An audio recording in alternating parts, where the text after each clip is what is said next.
আসসালামু আলাইকুম। সাইফুল ইসলাম, মালয়েশিয়া থেকে, মালয়েশিয়া প্রবাসী। তো সকালবেলা পায়ে হেঁটে কাজের জায়গায় চলে আসলাম। কাজের জায়গায় চলে আসার পরই দেখি যে কাজের জায়গায় আমাদের যে প্রতিদিনের আড্ডা দেওয়ার জায়গা, সেখানে বসে এমদাদুল ভাই, শফিকুল মামু, সাব্বির মামু বসে বসে চা খাইতেছে। তো সেখানে গল্প গুজব করে আবার যেখানে কাজ ওইখানে চলে আসলাম। এখানে আসার পরে এই যে এক মালয়েশিয়ার নাগরিক মুরব্বির সাথে দেখা হয়ে গেল। তো মুরব্বিরে জিজ্ঞাসা করতেছিলাম যে ওনার বয়স কত আর উনি এই ফ্যাক্টরিতে কতদিন থেকে কাজ করে। তো উনি বললো ওনার বয়স 65 বছর, আর এই কোম্পানিতে, এই একই কোম্পানিতে কাজ করে 42 বছর, 44 বছর। 1982 সালে নাকি এখানে কাজ শুরু করছে, এখন পর্যন্ত একই কোম্পানিতে কাজ করতেছে। মানে 65 বছর বয়স, 44 বছর থেকে একই কোম্পানিতে কাজ করে।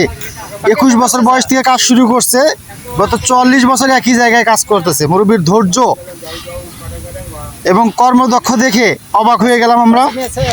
তো মুরব্বির সাথে সব কথাবার্তা বলতেছিলাম। মুরব্বির বাচ্চা কয়জন, বউ বাচ্চা কয়জন? মুরব্বি বললো মুরব্বির স্ত্রী মারা গেছে, 4 জন বাচ্চা, সবাই আলাদা আলাদা থাকে। মুরব্বির সাথে ভালো কথাবার্তা হইলো, পরিচয় হইলো। মুরব্বি অনেক খুব ভালো মানুষ।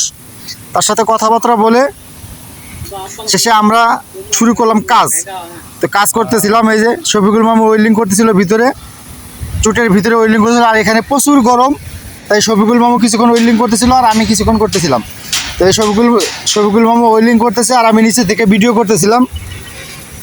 তো এই যে চুটটা দেখতেছেন, এটা দিয়ে হলো যে ফাইবারটা, এক্সট্রা যে ফাইবারটা, ওই ফাইবারটা নিচে নামবো, নিচে পড়ে যাবো, নিচে পড়ে গিয়ে আবার অটো ফিল্টারে যাবো।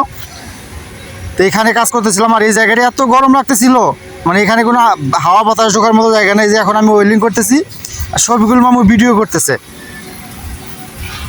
তো এই ধরনের কাজগুলো করতে হয় প্রতিদিনই, রিক্সের কাজ, গরম, ধোঁয়া, মানে সব একাকার হয়ে জায়গা। দেখেন ভিতরে কিছু দেখাও যায় না ধোঁয়ার কারণে। তো এই কাজ করতে করতেই শরীর ক্লান্ত হয়ে গেল। পরে একটু রেস্ট টাইম দিল, রেস্ট টাইম করে আবার কাজ শুরু করলাম। শুরু করে দেখেন এই কাজ শেষ করতে হবে আজকে, এখানে শেষ করে এখান থেকে চলে যেতে হবে। তো মালয়েশিয়াতে কে কোথায় আছেন, কে কী কাজ করেন অবশ্যই কমেন্ট করে জানাবেন। আমি কিন্তু মালয়েশিয়ার কুলুয়াংয়ে আছি আর ওয়েল্ডিংয়ের কাজ করি। আমি যে পাম অয়েল কোম্পানি যে রিপেয়ারের কাজগুলো আছে, রিপেয়ারের কাজগুলো করি, মানে মেরামতের কাজ করি, বাংলায় যেটা বলে মেরামতের কাজ করি বা সার্ভিসিংয়ের কাজ করি। এই যে চুটটা দেখতেছেন, আমি উপরে ছিলাম, উপর থেকে নিচ দিকে ভিডিও করতেছি। এই চুটের ভিতর দিয়ে এক্সট্রা যে ফাইবারটা নিচে পড়ে যাবে, আর ওই উপরে ছিলাম আমি। তো কাজ শেষ করে শেষে রুমে আসার পরে 5টা বাজে রুমে চলে আসলাম। রুমে আসার পরে মোশারফ ভাই বলতেছিল, ভাই চলেন একটু ঘুরে আসি। তো মোশারফ ভাইকে নিয়ে একটু মোটরটা নিয়ে ঘুরতে বেরোলাম। মানে মালয়েশিয়ার যে পাম বাগানগুলো আছে সেই বাগানের দিকে একটু ঘুরতে বেরোলাম। ঘুরতে গিয়ে দেখি এদিকে অনেক গাছপালা কাইটা ফেলছে, কাইটা নতুন করে লাগাবো, মানে গাছের বয়স হয়ে গেছে, নতুন করে লাগাবো। এর জন্য এই গাছ কাটছে, আবার নতুন করে লাগানোর জন্য প্রস্তুতি নিতেছে। তো সেই দিক দিয়ে মোশারফ ভাইকে একটু ঘুরতে নিয়ে আসলাম। এদিকে ঘুরে টুরে আবার বাসায় চলে যাব, বাসায় গিয়ে রান্না বান্না করে তারপরে খাওয়া দাওয়া করবো। তো ভিডিওটা ভালো